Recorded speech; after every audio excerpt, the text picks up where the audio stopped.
Hi friends. இன்னைக்கு 26வது நாள்.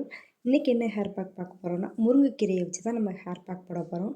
இந்த முருங்கைக்கீரையில வந்து நம்ம முடிக்கு தேவையான அனைத்து சத்துக்களுமே இருக்கிறதுனால, நம்ம முடி நல்லா ஆரோக்கியமாகவும், நல்ல நீளமாகவும், நல்லா அடர்த்தியாகவும் வளர்வதற்கு இந்த முருங்கைக்கீரை பயனுள்ளதா இருக்கு. தலையில பொடுகு இருந்தாலும் அத சரி செய்ய இந்த முருங்கைக்கீரை உறுதுணையா இருக்குதுங்க.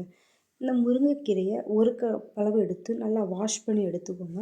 அத வந்து மிக்ஸி ஜார்ல போட்டு நல்லா அரைச்சு எடுத்துக்கோங்க. கொஞ்சமா தண்ணி சேர்த்து நல்லா அரைச்சு, அத தனியா ஃபில்டர் பண்ணி எடுத்துக்கோங்க. இத நான் தனியா ஃபில்டர் பண்ணி எடுத்துக்கிட்டேன். இத ஹேருக்கு எப்படி அப்ளை பண்ணணும்னா, நீங்க ஹேர் வாஷ் பண்ணுறதுக்கு முன்னாடி உங்க ஹேர்ல இத நல்லா அப்ளை பண்ணி மசாஜ் பண்ணிக்கோங்க. மசாஜ் பண்ணிட்டு ஒரு 20 நிமிஷத்துலேருந்து 30 நிமிஷம் நல்லா ஊற விட்டுட்டு, அதுக்கப்புறமா நீங்க எப்படி ஹேர் வாஷ் பண்ணுறீங்களோ, அது மாரி ஹேர் வாஷ் பண்ணி வந்தாலே போதுமானது. இத நீங்க தொடர்ந்து பயன்படுத்தும்போது ரிசல்ட் சூப்பரா இருக்கும். Thank you.